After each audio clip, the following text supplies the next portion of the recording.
Hello there, my name is Wale Adenuga.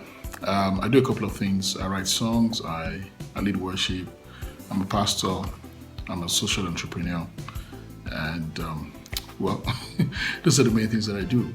I've been asked several times about the song Today. How did that come about? It actually makes it like 20 years after I wrote that song because the song was written in 1997. I actually remember writing that song as I was traveling from Lagos to see my parents in the city of Ile-Ife. I think at that point in time, my parents were living in town. For several years, my parents had worked in university campus and they were retired. And I was going back to see them. And one thing that crossed my mind was what had happened to us 10 years earlier. One day in 1987, in November, I'd gone for my lectures on campus. I was a civil engineering student, and I remember it was a chemical engineering course, CHE 201, and it was a 7 o'clock lecture. I'd gone for that class. I lived in the staff quarters with my parents on Route 10B, and I'd gone for my lectures, and I came back at 9 o'clock to have breakfast, and the whole house was on fire, and we lost absolutely everything. When I say absolutely everything, absolutely everything. And the only thing that we each had left was what we were wearing, and both cars which my father drove to work and my mother had driven to our shop. And so we lost everything. It was an interesting experience. I think what amused me the most is when people start giving you clothes, bigger than yourself, shoes larger than your feet, and you have to pad them with newspapers. But then you didn't have a choice but to wear them.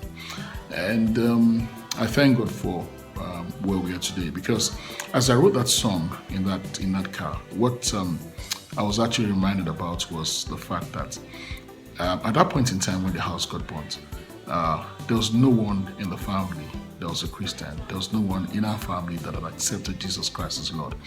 Now, lots of friends had spoken to me about Jesus, but I basically just pawned it. And I think a year afterwards, I just fell down on my knees one day in my room and asked Jesus to come into my heart. And the amazing thing was that one after the other, every single person in my family turned to the Lord Jesus Christ. So that day, as I was coming back to Ife to see my parents, I was actually serving then. No, I'd finished youth service, I was working.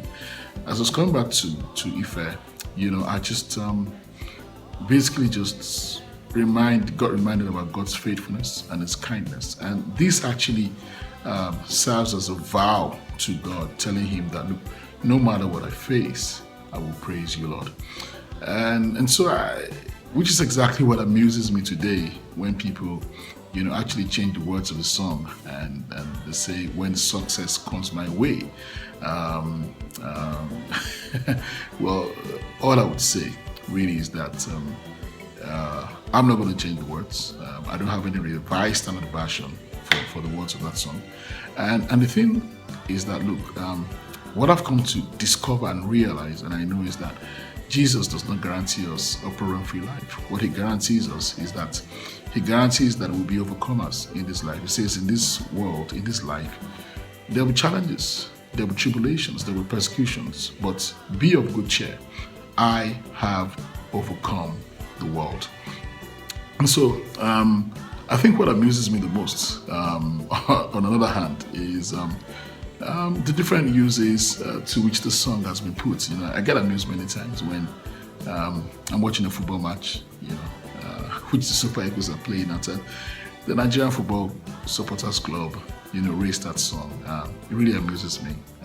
Makes me feel proud somewhat. And so that's the story behind the song. And I don't know whether the song will still be around in 20 years, but I'm just grateful to God that God used me to be able to pen the words of that song, and give Him all the glory. Thank you.